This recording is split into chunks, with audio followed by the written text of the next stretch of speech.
Okay, I believe you already did the work. So in this question, we are calculating probability of defective batteries among uh, excuse me, probability of domestic batteries among defective batteries. That means the condition is already defective battery. That means you can delete non-defective batteries from the data. The second outcome and the last outcome, those two categories are useless. They are not needed to calculate this probability. So then our sample size is only 12 plus 28. There are only 40 batteries that are defective, that satisfy the condition. So out of 40 batteries, 40 defective batteries, how many are domestic? 12. So the answer is 12 out of 40. That's the probability. You may be more familiar with this table, frequency distribution table. With this table, you can calculate, we can delete the second row and calculate the conditional probability only from the first row. Then out of total 40 batteries, 12 are domestic. This probability is 30%. Excuse me. This is the conditional probability. So we just obtained, and by the way, this is quite different.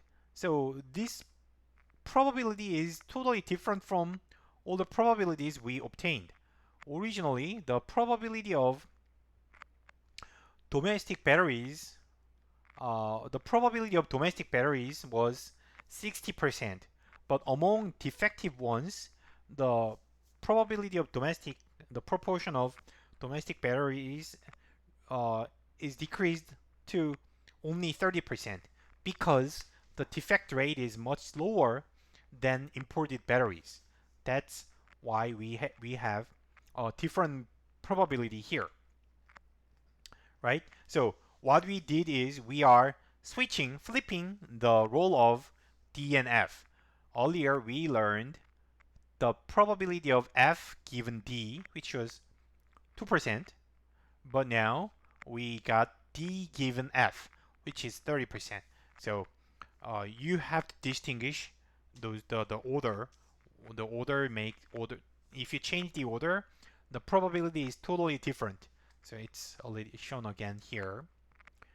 And now again, as I did before, I am going to go backward again, and I will extract the underlying formula for this probability, what we did uh, from the diagram. So the probability of domestic batteries among defective batteries was calculated this way: 12 out of 40. 40 was calculated as sum of 12 plus 28, and 12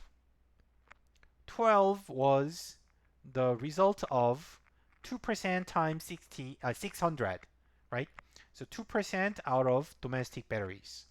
And 28 was 7% of 400 imported batteries. That's how we obtained those numbers. Then again, we know where 2% and 7% came from, but 600 and 400 came from this calculation. So 600 was 60% of 1000. 1000 total batteries, and among them 60% was domestic batteries. So that's how we obtain 600. Similarly, 400 is 40% times 1000 imported batteries. Okay, then except for 1000, which is an arbitrary number, you can explain what these numbers are from, where these are from. So 2% this, 60% this. So rewrite the numbers into general notation, and again you can cancel out 1000 again. So it means that in the end, there is no arbitrary number. 1000 is not important. And if you choose a different number, still you will get the same number. It will be anyhow canceled out in the end. So then this is the result. It's much more complicated, right? The the it, to change the order of D and F, you have to have this much complicated uh, formula if you only use the formula. This rule is called the famous Bayes rule. Bayes is like an old statistician in the old days, and his name is pretty famous, Bayesian. Maybe you have heard about Bayesian statistics. So Bayes found this formula. It looks obvious, but he's the first one who formulated this. And based on this formula, he kind of made up a new branch of statistics. So Bayesian statistics is so famous, and everything is starting from this formula. I do not recommend. I do like it. It would be nice if you could memorize this formula, but I don't think you can. You need to like at least in this course. What's more important, I believe, is what's more important is to understand. Excuse me, the mechanism of this diagram. I want you to understand why we are using this probability here and why we are using different probabilities here and here, and what's the relationship between them, and then like that. So if you could understand this diagram and if you could do this by yourself, then you are good.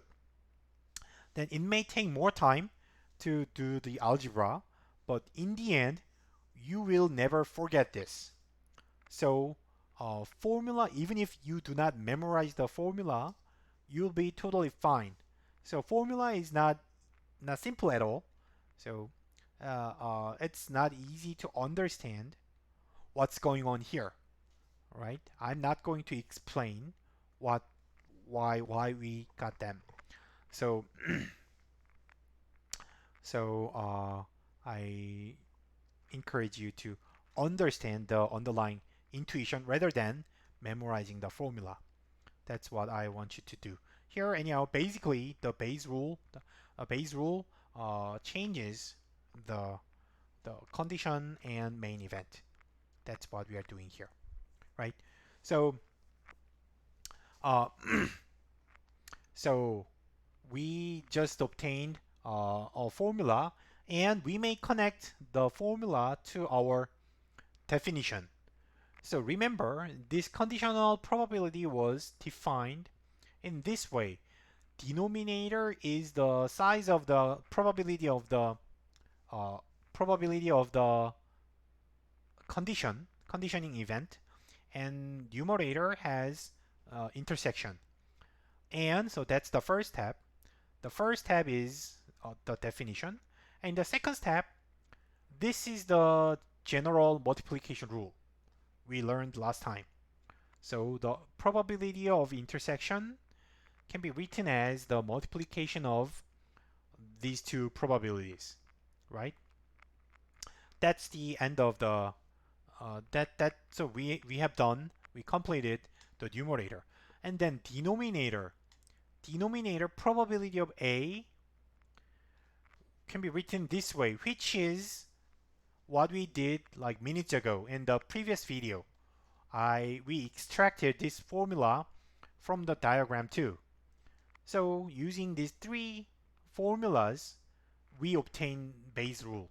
But as I said, it's not easy to understand, not easy to memorize the formula. So I encourage you to understand, make it yourself rather than memorizing it. Right? Okay. Okay, that was the first example, and I will do another exercise similar with a similar theme. I mean, to study the same topic we will consider another example. This example is based on uh, my real experience. So I'm going to stop here and we'll start from this example in the next video. Thank you for watching and see you later.